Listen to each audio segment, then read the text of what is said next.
Masih bersama dengan Mentari. Bagaimana kabarnya hari ini? Semoga sehat selalu. Tuhan Yesus memberkati. Ya, kesempatan pada saat ini masih bersama dengan Bapak Sukamto. Ya, bagaimana suatu ketaatan yang konsisten menjadi bagian dalam kehidupan kita sehari-hari. Mari kita mendengarkan firman Tuhan yang akan disampaikan oleh beliau. Tuhan Yesus memberkati. Sahabat Mentari yang dikasihi Tuhan, jumpa lagi dengan acara kita untuk belajar bersama tentang firman Tuhan. Hari ini kita akan bicara tentang menuju ketaatan yang konsisten. Konsistensi ketaatan di hadapan Tuhan sangat perlu. Jangan sampai kita hari ini baik, besok tidak baik, kemudian hari ini taat, besok tidak taat. Kita seharusnya dari waktu ke waktu kita mengasihi Tuhan dengan ketaatan yang konsisten. Namun sebelumnya mari kita berdoa. Bapa di surga, kami mengucap syukur untuk belajar firman-Mu hari ini, dan kami serahkan jam ini sepenuhnya kepada-Mu. Urapi kami semua dengan kesehatan, dan kami boleh melakukannya ini dengan baik, dan ampuni dosa kami supaya kami layak untuk membaca firman-Mu dan belajar firman-Mu dan memahami dengan baik. Tuhan, kiranya Engkau beri kemampuan kami melakukannya dalam kehidupan kami sehari-hari. Dalam nama Yesus kami berdoa, amin. Sahabat yang dikasihi Tuhan, Allah tidak meminta kepada saudara dan saya melakukan ketaatan berdasarkan kekuatan sendiri. Tapi untuk menuju ketaatan yang konsisten, Allah sebetulnya sudah menyediakan segala sesuatu yang berkaitan dengan energi dan kekuatan serta kemampuan, sehingga kita benar-benar bisa digerakkan oleh Roh Kudus untuk taat dengan permanen. Mari kita baca di dalam 1 Korintus pasal 3 ayat ke-16 yang demikian bunyinya. Tidak tahukah kamu bahwa kamu sekalian adalah bait Allah, dan bahwa Roh Allah tinggal di dalam kamu. Roh Allah tinggal di dalam saudara dan saya. Kapan sebenarnya saudara dan saya menerima Roh Kudus? Pada waktu saudara dan saya pertama kali menerima Injil, pada saat pertama kali saudara dan saya percaya kepada Yesus sebagai Tuhan dan Juru Selamat, maka pada saat itu juga saudara dan saya dimeteraikan dengan Roh Kudus. Nah, Roh Kudus yang ada dalam kehidupan kita, di mana kita menjadi bait Allahnya, itu berarti kita juga harus menjaga bait Allah itu dengan kesehatan kita. Biarlah Roh Kudus dengan sebebas-bebasnya bekerja dalam kehidupan kita untuk mendinamisasi kehidupan kita sesuai dengan kehendak-Nya. Untuk mendinamisasi supaya kita berjalan seturut dengan firman-Nya, supaya kita bisa mengikuti segala jalan-Nya. Allah menunjukkan jalan-Nya, Allah memberikan contoh kepada saudara dan saya, dan itulah yang mendorong saudara dan saya bisa mewujudkan kehidupan yang taat secara konsisten. Roh Kudus ini juga telah dilakukan pembayaran tunai bagi saudara. Mari kita lihat di dalam 1 Korintus pasal yang ke-6. 1 Korintus pasal yang ke-6 berbicara demikian. Atau tidak tahukah kamu bahwa tubuh kamu semua adalah bait Roh Kudus yang tinggal di dalam kamu, Roh yang kamu peroleh dari Allah, dan bahwa kamu bukan milik kamu sendiri, sebab kamu telah dibeli dan harganya telah dilunas dibayar. Karena itu muliakanlah Allah dengan tubuhmu. Allah menghendaki saudara dan saya memuliakan Tuhan dengan tubuh kita. Roh Kudus yang ada di dalam diri saudara memungkinkan untuk menjauhi dosa, untuk meninggalkan dosa, untuk diingatkan tidak berdosa, sehingga kita hidup berkenan kepada Tuhan, hidup menyenangkan Tuhan, hidup yang memenuhi apa yang diinginkan Tuhan dalam kehidupan kita. Minggu yang lalu kita bicara bahwa ada dua: mengenal Allah dengan benar dan mengikuti apa yang diinginkan Tuhan. Dan kita saat ini mengulang sedikit bahwa ketaatan kepada Kristus, ketaatan kepada Allah adalah bentuk saudara dan saya dengan segenap hati dan segenap jiwa kita. Oleh sebab itu, sahabat Mentari yang dikasihi Tuhan, kita perlu mengenali Siapa sih musuh kita itu yang senantiasa mencoba untuk menjatuhkan kita di dalam dosa? Yang pertama kita melihat iblis. 1 Petrus 5 ayat 8, tidak tahukah kamu bahwa iblis seperti singa yang mengaum-ngaum mencari orang yang mau diterkamnya? Iblis selalu mencari mangsanya. Oleh sebab itu, jangan lengah terhadap tipu daya iblis. Orang jatuh dalam dosa karena dia kurang hidup dalam doa, kurang berdoa. Saudara dan saya perlu mewujudkan kehidupan doa. Yang kemudian, apa yang menjadi penyebab kita jatuh dalam dosa? Keinginan kita, iri hati, nafsu, keinginan mata, keinginan daging, dan keangkuhan hidup. Semua itu hal-hal yang duniawi yang melekat pada kita, yang hanya bisa ditekan kalau saudara dan saya membiarkan Roh Kudus bekerja dengan bebas. Roh Kudus lebih besar kuasanya untuk mengalahkan tipu daya. Ingat, Yesus sesudah puasa 40 hari 40 malam, dia dicobai iblis. Pertama kali apa? Kondisi lapar melalui makanan. Yang kedua, diberi kekuasaan. Ditunjukkan istana dan diberikan kekuasaan kalau mau tunduk sama iblis. Yang terakhir, dunia akan diberikan. Dan kalimat yang diucapkan Allah, nyahlah kamu iblis. Manusia tidak hanya hidup dengan roti, tetapi dengan firman Allah yang keluar dari mulut Allah. Firman Allah.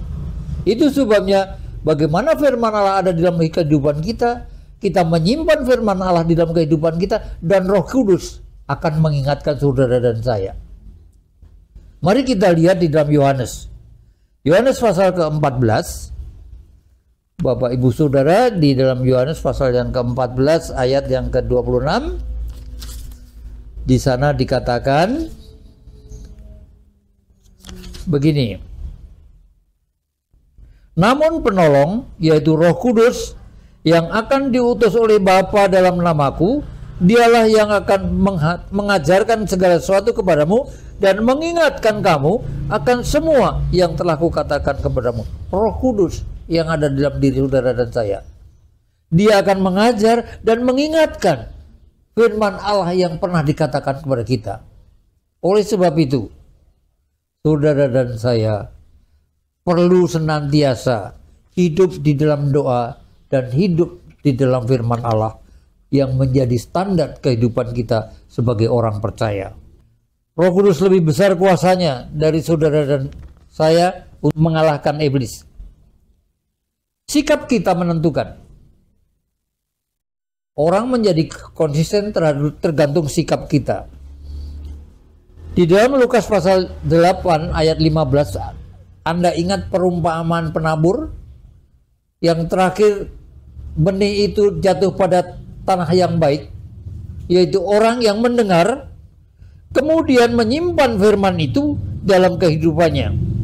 Ya, orang yang setia dan taat, dia mendengar, dia menyimpan firman Allah itu dalam hatinya dan melakukan kegiatannya sesuai firman Allah, sehingga dia mengeluarkan buah rohani. Ketekunan dia akan menolong dia untuk hidup lebih dekat dengan Tuhan. Kuasa ilahi mengemukakan kepada kita bahwa segala sesuatu yang berguna untuk kehidupan kita diberikan oleh Allah kepada kita melalui firman-Nya. Dan firman-Nya itu diajarkan kepada saudara dan saya melalui firman itu.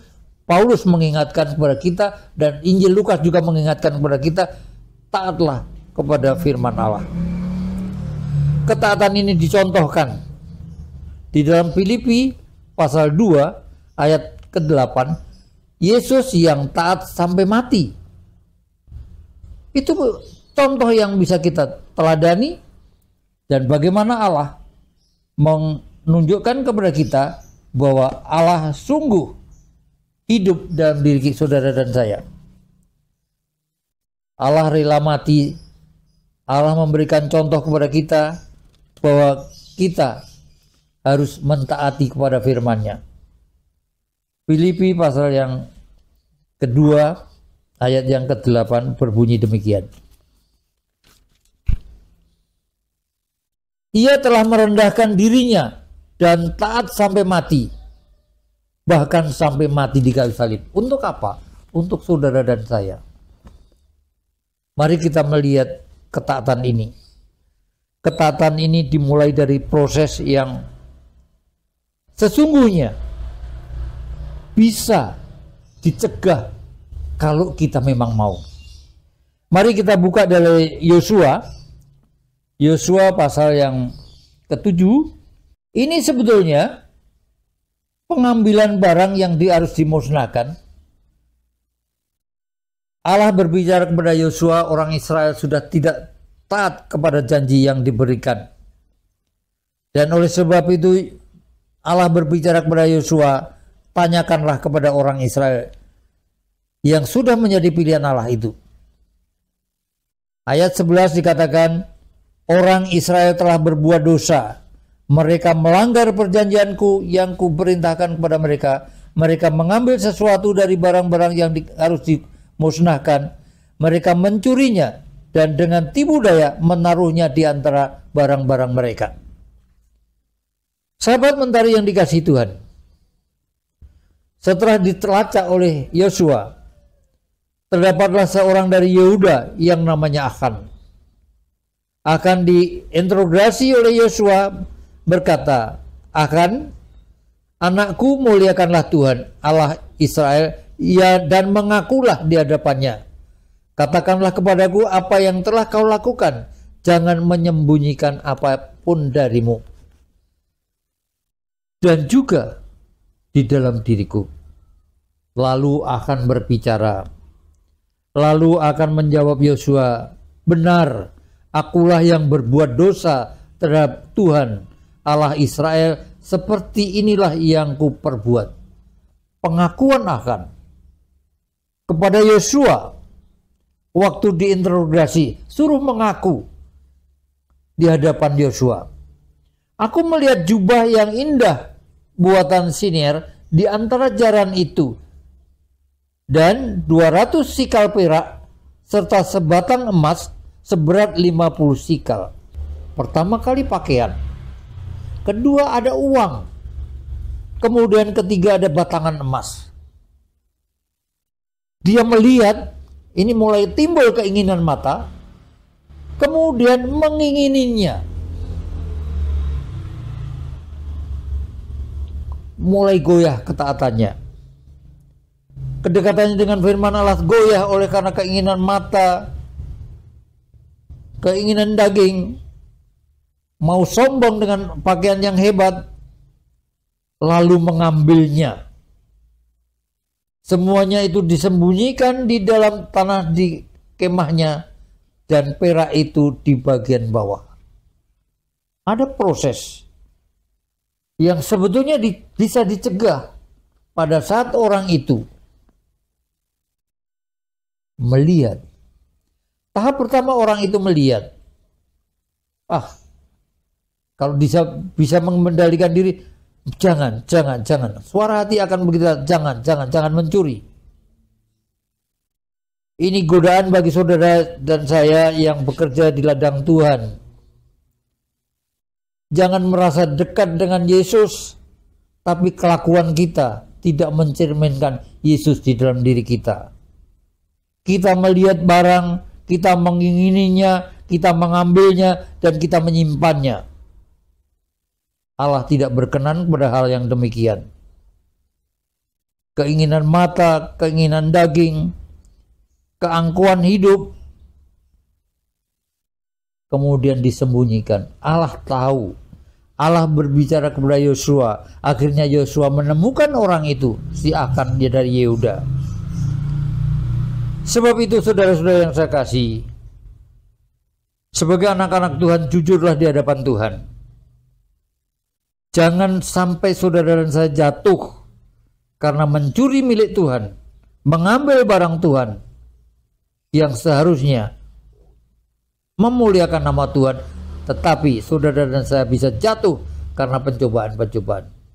Allah tidak pernah mencobai saudara dan saya lebih dari kekuatan kita.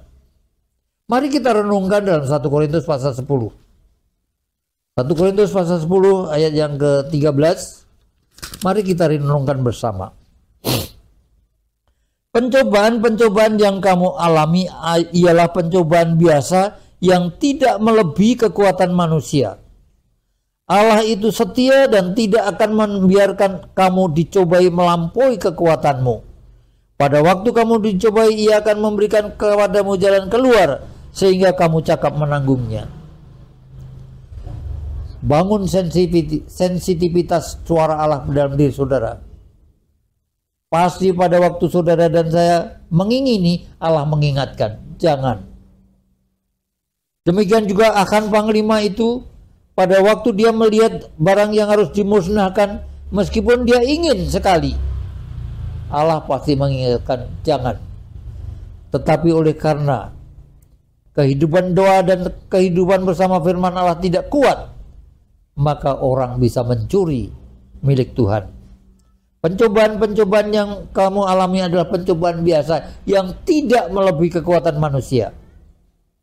Dengan pencobaan itu Allah akan memberikan jalan keluar supaya saudara dan saya cakap menanggungnya. Oleh sebab itu, di dalam menuju ketaatan yang konsisten, perlu sikap yang menentukan dari kita sendiri. Yang pertama, ketetapan hati, niat untuk beribadah tanpa melihat orang lain. Orang lain mau beribadah kepada ilah-ilah yang lain, itu urusan mereka.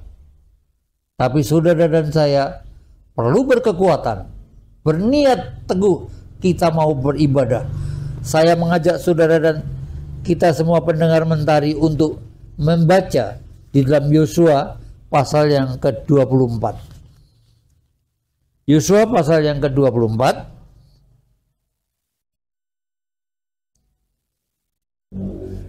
Di sini dikatakan, namun ini kepada orang ya, jika kamu menganggap tidak baik untuk beribadah kepada Tuhan, pilihlah pada hari ini kepada siapa kamu akan beribadah.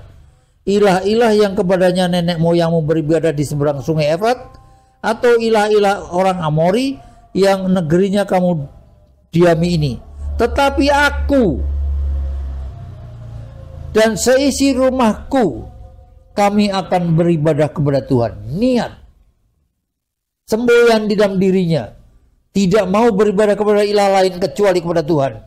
Meskipun orang banyak, mereka menyembah ilah-ilah lain. Tetapi kitab Yosua menyatakan kepada kita, tetapi aku dan seisi rumahku, kami akan beribadah kepada Tuhan. Sahabat Mentari yang dikasihi Tuhan, niat hati kita untuk beribadah kepada Tuhan. Keteladanan Yesus. Tadi saya katakan di dalam Filipi pasal 2 ayat 8, Yesus taat sampai mati, mati di kayu salib. Itulah ketaatan yang sungguh-sungguh mewarnai kehidupan jemaatnya, bahwa mereka taat kepada Allah di dalam teladan Yesus Kristus. Yang ketiga, mengasihi Allah dengan sungguh, mengasihi Allah dengan segenap hati, segenap jiwa, dengan segenap akal budi. Saudara dan saya meyakini Allah sudah mengasihi kita lebih dulu.